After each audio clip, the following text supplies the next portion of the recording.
بسم اللہ الرحمن الرحیم۔ حضرت عبداللہ بن مسعود رضی اللہ تعالیٰ عنہما سے روایت ہے، ایک شخص نے رسول اللہ صلی اللہ علیہ وسلم سے عرض کیا، ایُّ ذنب اکبر عند اللہ یا رسول اللہ، کہ اللہ کے رسول، اللہ تعالیٰ کی نظر میں سب سے خطرناک، سب سے بڑا گناہ کون سا ہے؟ تو پیغمبر کریم صلی اللہ علیہ وسلم نے فرمایا کہ ان تدعو مع اللہ ندا وہو خلقک،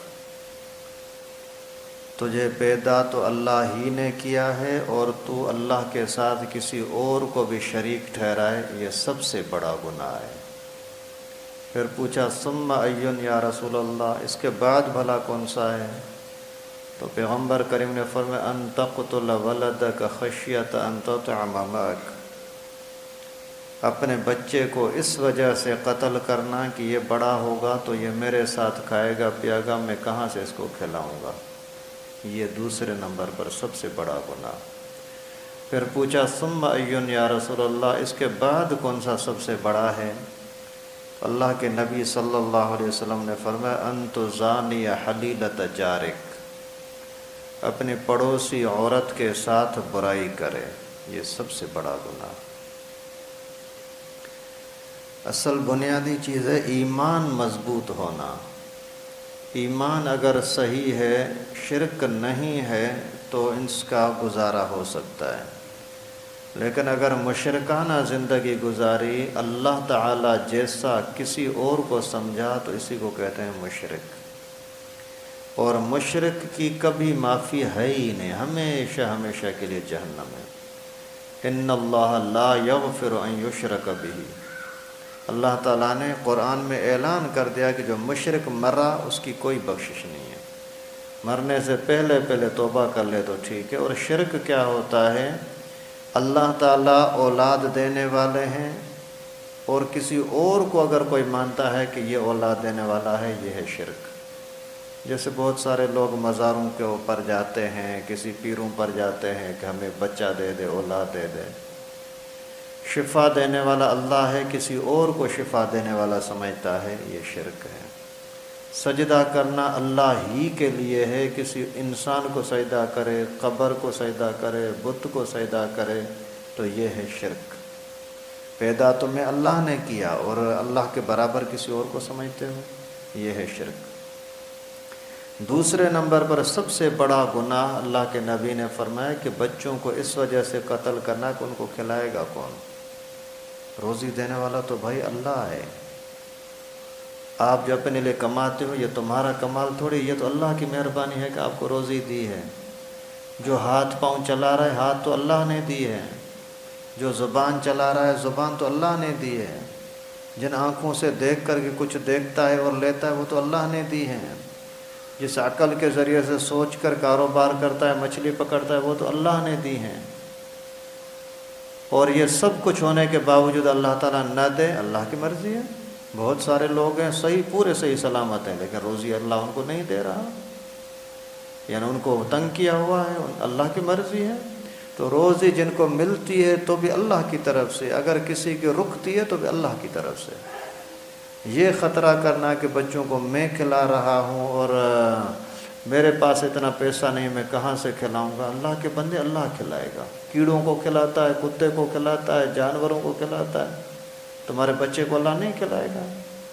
آج کے زمانے کے اندر بھی یہ جو بچے بند کرا دیتے ہیں، اس کے اندر بھی یہی شبہ ہوتا ہے، بچے زیادہ ہو جائیں گے کہاں سے کھلاؤں گا؟ ارے وہ ان کی روزی اپنی اللہ نے ان کی رکھی ہے، تیری روزی اس کو نہیں ملے گی،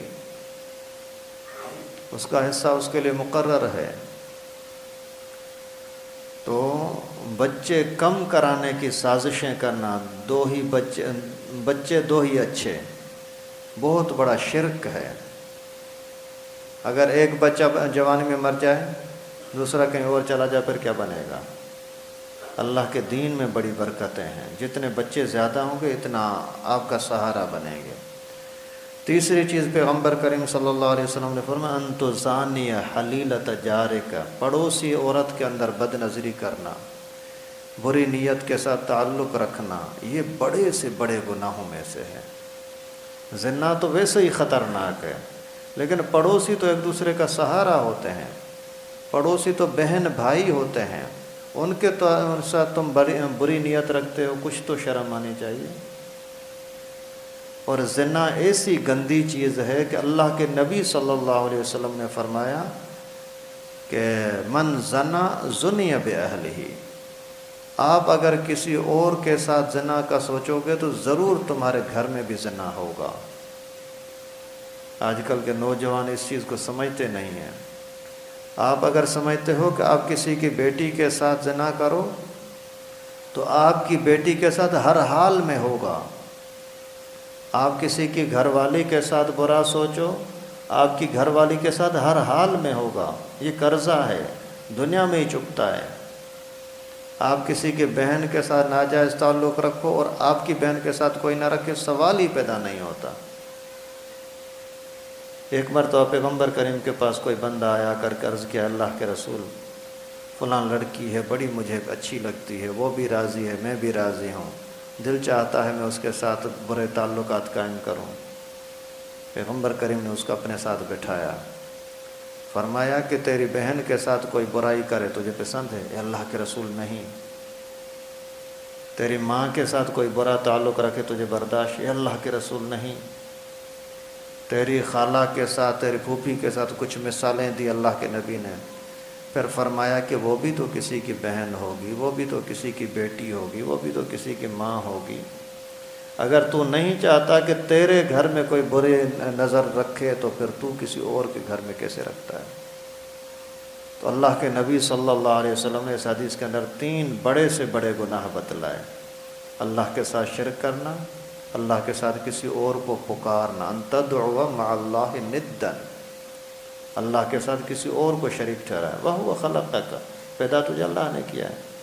آج کل بہت سارے بے وقوف لوگ تھوڑی مشکل آتے ہیں، بولتے ہیں یا علی مدد، اللہ کو چھوڑ کر علی کو پکارا، یا غوث اعظم المدد، اے غوث اعظم ہماری مدد کر، یا رسول اللہ المدد، اے رسول ہماری مدد کر۔ یہ سارے اللہ کے سوا کسی اور کو پکارنا ہے نا، بھلے نبی اللہ تو نہیں ہے نا، کسی کو بھی پکارے، یہ سب سے بڑا شرک ہے اور سب سے بڑا گناہ، اور اپنے اولاد کو قتل کرنا، اور تیسرے نمبر پر پڑوسی کے ساتھ زنا کرنا۔ اللہ تعالیٰ سے دعا ہے کہ اللہ پاک ہم سب کو ان حرام کاموں سے، گناہوں سے بچنے کی توفیق نصیب فرمائے۔ اور یہ تراویح وغیرہ کے معاملے میں، تراویح کے کچھ مسائل، رمضان چونکہ تازہ شروع ہوا ہے تو تراویح مردوں پر بھی لازم ہے، عورتوں پر بھی لازم ہے۔ عورتیں اپنے گھر میں پڑھیں گی، گھر سے باہر جانے کی اجازت جائز نہیں ہے کہ پڑوسیوں کے ساتھ جا کر کے مل کر پڑھیں یا کسی مرد کے پیچھے جا کر کے پڑھیں، یہ بھی جائز نہیں ہے۔ عورتوں میں اگر کوئی حافظہ ہے وہ امام بنے اور عورتیں اس کے پیچھے نماز پڑھیں، یہ بھی جائز نہیں ہے۔ عورتیں اپنے قرآن یاد کرنے کے لیے کسی اور کو سنائیں، باپ کو سنائے، بھائی کو سنائے، بہن کو سنائے، ماں کو سنائے۔ تراویح پڑھنے کے جماعت کے ساتھ پڑھنے کی اجازت نہیں ہے، اکیلے کھڑے ہو کر کے پورا قرآن پڑھے تھوڑا تھوڑا تو بھی ٹھیک ہے۔ اور یہ پلیتی کے دنوں کے اندر عورت کو تراویح پڑھنے کی اجازت نہیں ہے، اور اس کے پھر قضا بھی نہیں ہوگی۔ اور مردوں کی اگر جماعت کے ساتھ رہ جاتی ہیں تو بعد میں پڑھ لیں۔ ایک بندہ اگر تھوڑا سا دیر سے آیا اور فرض نماز ہو چکی تھی اور تراویح چل رہی ہے تو اس کو پہلے فرض پڑھنا ہوگا، پہلے 2 سنتیں پڑھنی ہوگی، پھر تراویح پڑھنی ہوگی۔ اگر پہلے تراویح پڑھی اور بعد میں فرض ادا کرتا ہے تو یہ تراویح نہیں ہوگی، دوبارہ پڑھنی پڑے گی۔ اور اسی طریقے سے اگر کسی کے 2-4 رکعتیں تراویح کے رہ گئی ہیں تو پھر وتر کے بعد پڑھ سکتا ہے اکیلے۔ اور اسی طریقے سے پھر تراویح کے اندر بھی زیادہ ثواب اسی میں ہے، جیسے امام نے اللہ اکبر کہا تو آپ بھی اللہ اکبر کہہ کر کے کھڑے ہو جائیں۔ کھڑے ہو کر کے نہیں پڑھ سکتے تو بیٹھ کر پڑھیں۔